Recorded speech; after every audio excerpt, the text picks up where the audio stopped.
Hi and welcome back to my channel. पिछले video में मैंने आपको बताया था स्टॉक स्कैनिंग या स्टॉक स्क्रीनिंग किस तरह से करनी है। बहुत ही बेसिक गाइड दिया था और उस मेथड से हमारे पास 40 to 50 स्टॉक्स तो आ ही जाएंगे।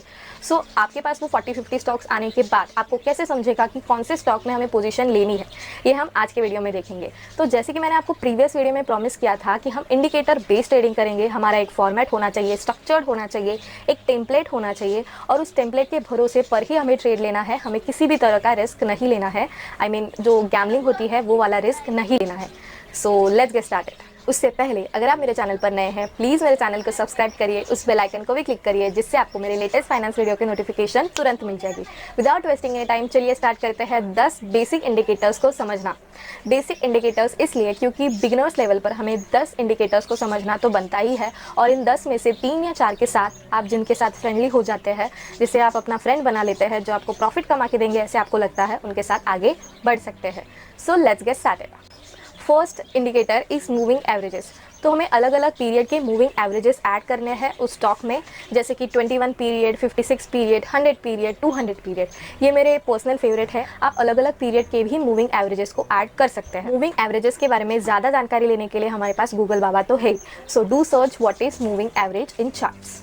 Second indicator is volume and delivery. Volume and delivery क्या होता है ये मैंने आपको पहले ही बता दिया है, लेकिन फिर भी एक बार वॉल्यूम मीन्स कि एक दिन में उस स्टॉक में कितना काम हुआ है, यानी कितना परचेज सेल, जो भी उसका वोलेटिलिटी क्वांटिटी वाइज होता है वो दिखा देता है। एंड डिलीवरी इज कितने लोगों ने वो स्टॉक घर पे लेके गए हैं, यानी उसमें पोजीशंस बिल्ड हुई है। ये दो चीज़ें हमें हमेशा साथ में रखनी है। आप रिमेनिंग 9 में से किसी भी 2 चीज़ को चूज कर सकते हैं, लेकिन volume and delivery is the most important indicator. Third indicator is open interest. Open interest price और डिलीवरी का एक रिलेशन है, इसे समझना बहुत ही ज़रूरी है। और अगर हम इंट्राडे ट्रेडिंग करते हैं तो ओपन इंटरेस्ट के बारे में हमें जानकारी रखनी ही चाहिए। Fourth indicator is super trend. Super trend और आरएस का रिलेशन है, तो हमें हमेशा इन 2 इंडिकेटर्स को साथ में देखना है। साथ ही सुपर ट्रेंड हमें 2 पीरियड का देखना है, यानी अलग अलग टाइम फ्रेम का देखना है, 15 मिनट्स, वीकली, ऐसे करके हमें सुपर ट्रेंड देखना है। Fifth is Fibonacci retracement. Fibonacci retracement पर एक बहुत ही बढ़िया वीडियो है जो आपको ऊपर कार्ड पर मिल जाएगा, so do check out. Next is relative strength. Relative strength उस स्टॉक और निफ्टी के प्राइस को डिवाइड करके आता है, और अगर निफ्टी ऑल टाइम हाई पर है या फिर अप ट्रेंड में है तो हम कंपेयर कर सकते हैं कि ये स्टॉक निफ्टी के मुताबिक अप ट्रेंड में है, डाउन ट्रेंड में है या फिर उससे आगे है। सो ये भी एक इंपॉर्टेंट इंडिकेटर बनता है। Seventh is average true range. Average true range एक अंडरस्टेटेड इंडिकेटर है, लेकिन ये बहुत ही बढ़िया इंडिकेटर है। अगर इसकी हम बात करें तो इसी से अलग अलग इंडिकेटर्स बने हैं, जैसे कि सुपर ट्रेंड वगैरह। तो इसे भी अगर हम स्टडी में लेते हैं तो हमारे लिए एक बेसिक बिल्ड करने में बहुत ही इंपॉर्टेंट रोल अदा करता है ये इंडिकेटर। एथ is Bollinger band. Bollinger band का यूज हम स्टॉप लॉस लगाने के लिए कर सकते हैं। इसका जो अपर और लोअर ब्रैकेट होता है उसे हम रेजिस्टेंस और सपोर्ट के रूप में देख सकते हैं। साथ ही उसकी जो एवरेज वैल्यू होती है उससे हम पोजीशन बिल्ड करने के लिए भी इंपॉर्टेंट डिसीजंस ले सकते हैं। Ninth is वीवैप।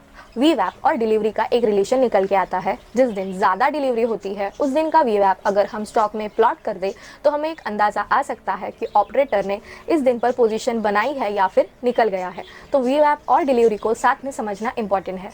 Last is RSI, relative strength index. ये स्टॉक की परफॉर्मेंस को दर्शाता है। तो ये हमारे 10 इंडिकेटर्स, इनमें से जैसे कि मैंने आपको कहा कि आप 3 या 4 के साथ एक स्टॉक को एनालाइज कर सकते हैं। और टेक्निकल एनालिसिस में और भी डीप जाने के लिए पहले आपको इन 10 इंडिकेटर्स को समझना बहुत ही इंपॉर्टेंट है, क्योंकि जो आगे के इंडिकेटर्स हैं वो कहीं ना कहीं इनमें से ही बनकर आते हैं। सो पहले हमें इन 10 इंडिकेटर्स को समझना है। स्विंग ट्रेडिंग के लिए ये 10 इंडिकेटर्स समझ लेना इनफ है।